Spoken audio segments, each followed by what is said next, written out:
Well, good evening, everybody. It's an honor to be here with you. I literally just flew in. I'm from Tulsa, Oklahoma. My name is Jackson Lahmeyer, and I'm running for the United States Senate to challenge as well as to replace James Langford in 2022. And let me tell you something, we're doing extremely well. You know, General Michael Flynn, he called me back in the springtime and he said, "You're going to run and you're going to win." And I said, "Yes, sir." So we've gotten into the race, endorsed by the great General Mike Lindell, Sebastian Gorka.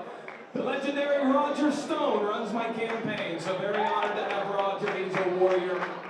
But a lot of people ask the question, why are you running?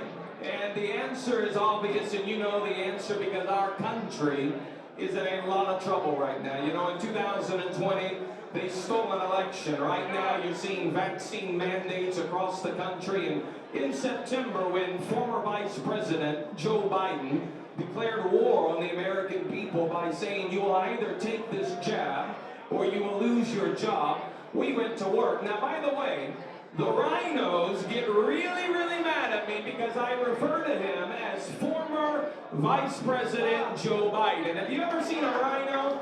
A rhino gets real proper. And a rhino says, "Jackson, you need to start calling him President Joe Biden." They say, stolen elections do not equate to legitimate presidencies. Therefore, I'm going to refer to him as former Vice President Joe Biden, or I can call him Brandon. It's totally up to you. Brandon or former Vice President Joe Biden. But when he declared war, we went to work. In 3 months, I have personally signed over 50,000 COVID-19 religious exemption forms, and thousands of people have kept their jobs. Here's the message. If we will fight, we will win. But if we don't fight, we've already lost. And unfortunately, people on our team, Christian conservatives, oftentimes are not fighters. Have you noticed that we always play defense while they play offense? We give up ground, they take ground. We play checkers, they play chess, and the reality is we're losing the war right now. But if we'll fight, I believe that we'll win. Now, I know it looks bleak. Seems like we're hopeless. I travel the country and I hear from people all over the place and they say, it doesn't seem like things are going to get better, but I just want to leave you with this. We have tremendous hope as a country, because our hope is not in an elected official. Our hope is not in a political candidate, and our hope is definitely not in the Republican Party, but our hope is in the Lord Jesus Christ, that God is not finished with this country. Now, the follow-up question I get, well, how's God going to do it? How's God going to fix this thing? And the honest answer is, I don't know, but I know God's going to do it. It reminds me of this elderly woman. She came to church one Sunday. I'm a pastor. She came to church one Sunday and she was totally broke. She had no money in the bank.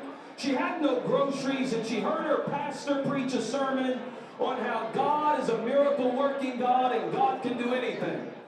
Well, she left church full of faith, and she started singing in her car, "God is going to do it. God is going to do it." And when she got home, she went into her kitchen to open up the refrigerator to see if there would be groceries in the refrigerator, that God would do the miraculous. She goes and she opens up the refrigerator, and she found absolutely nothing in the refrigerator. But she didn't get discouraged. She kept singing, "God's going to do it. God's going to do it. God's going to do it." Well, she had a neighbor who was an atheist. And the neighbor got tired of hearing this crazy woman sing, "God is going to do it." So he got a crazy idea. He went to the grocery store and he bought a lot of groceries. Oh, he bought 2 carts of groceries. He got all these groceries and he dropped them off on her porch. And then he played ding dong ditch. He knocked on the door and he hid in the bushes. Well, that elderly woman who had been singing all day long, "God's going to do it," she opened up her door and she saw all these groceries and she started shouting, "God did it! God did it! Oh my goodness! God did it!" And from the atheist. He said, I gotcha. Your God did nothing. I bought these groceries, and here is the receipt to prove it. Well, that elderly woman, she looked at the receipt, she looked at the groceries, and she started shouting even louder, God did it! God did it! Oh my goodness! God did it! Well, about that point, the atheist got mad. He said, your God didn't do anything. I bought these groceries. She looked at the receipt again. She looked at the groceries. She shouted even louder, God did it! God did it! Oh my goodness, God did it! And he made the devil pay for it. Moral of the story, I don't know how God's going to do it in this country, but here's what I do know. God is going to do it. We all have a role to play to fight for this country with our time, our talent, and our treasure. Hey, God bless you guys. Thank you so much for being here. Thanks for having me.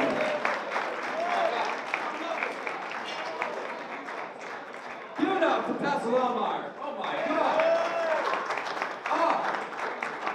Now that doesn't energize you to get up and fight for this country. I don't know what will. All right, so I'm once again done for the evening. I'm actually going to introduce our policy, or one of our board of directors, Phil Bishop. Give it up for Phil.